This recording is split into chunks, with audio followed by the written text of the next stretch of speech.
Yes, by way of a little treat, here's a Saturday morning video for you science fans. And a mention to the loser who repeated, "The end is nigh." And it is. It's very exciting times. I think this experiment of the dropped mass onto clay is the one that will really drive the point home to a lot of these pseudoscience enthusiasts. But first up today, a little commendation for you, Gary.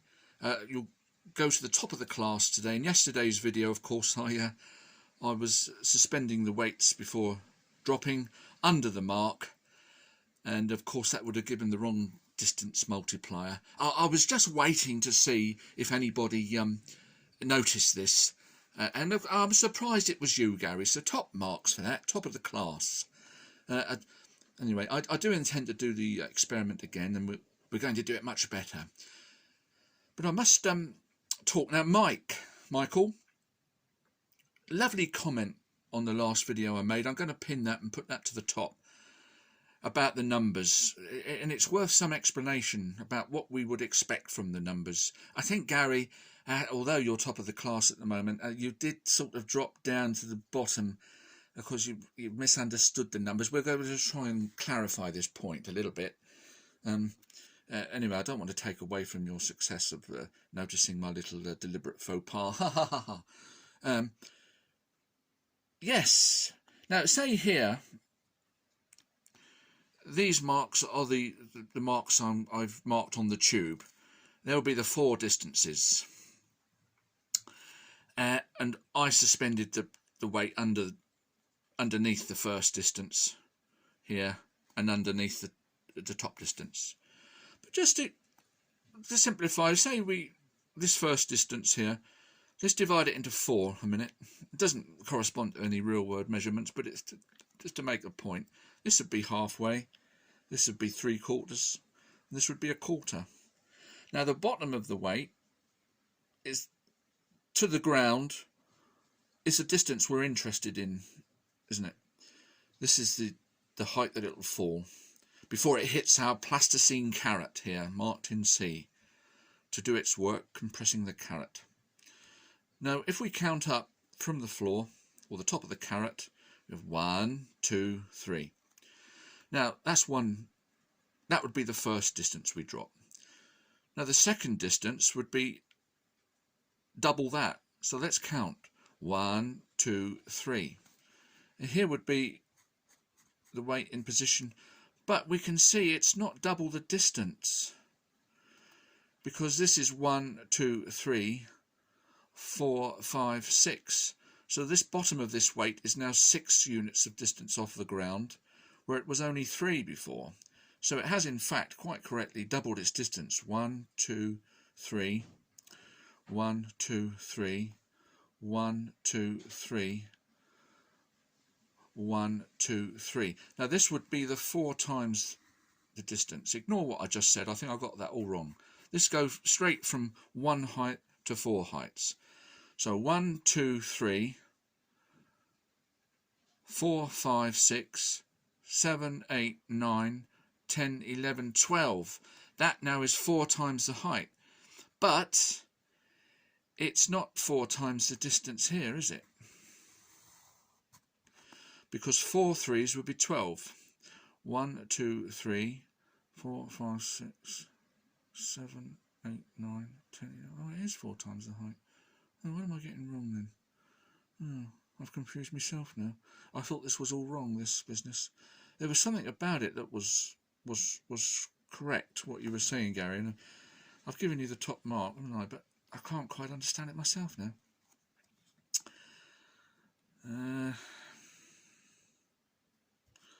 1, 2, 3, 4 3s 12.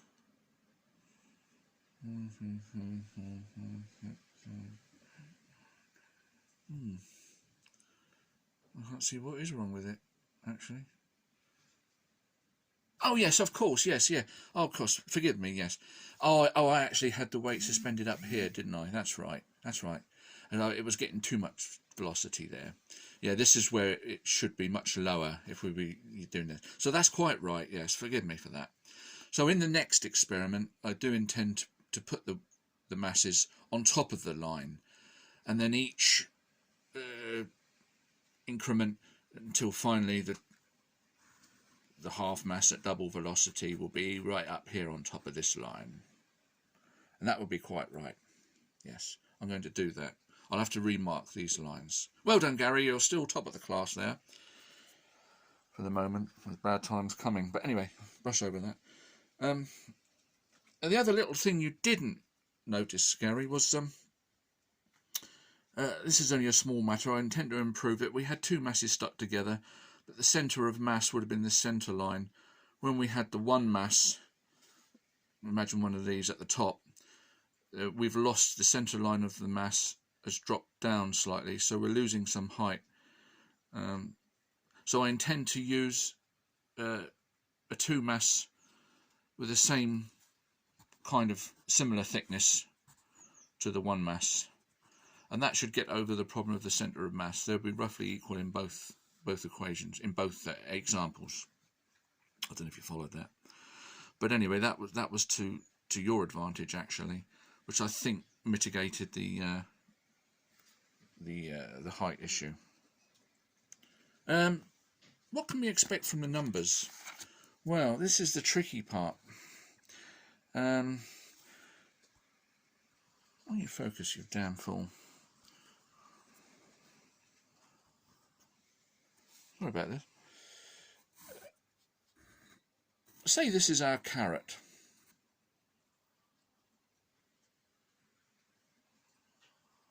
Cool, dear. Very difficult. So the two mass compressed it roughly here, because it was 100 mil. This is halfway. This is about 25 mil. Now it compressed it here, but of course I was measuring with my vernier caliper this distance, which let's say was 75, give or take. Now the two mass from one velocity compressed the carrot 25 millimeters. So if you're expecting double the compression resulting from the kinetic energy, twice the energy, twice the compression, which is wrong, but we'll come to that in a minute, we would expect roughly to the 50 halfway, and this would then measure 50 mil. Now we've got something, see what I mean, we're already getting complicated with the numbers. Now the point being, the essential point is, if Gary's theory is right, MV, both these compressions will be the same. We might measure 75, let's say a 25 mil reduction in height, and then from the two mass one velocity, and then from the one mass two velocity, we would expect exactly the same. MV would predict the same compression. It doesn't, of course. I was getting somewhere, what was I getting, about 60, which is quite right, because the kinetic energy theory says we would get double the energy, it would have double the energy, the falling mass, but this is similar behavior to a spring. And if the two mass at one velocity reduces the height by 25 millimeters, what would we expect from double the energy produced by the one mass at twice velocity? We would not expect it to go to half. We would expect it to go somewhere in between, as you would get with a spring.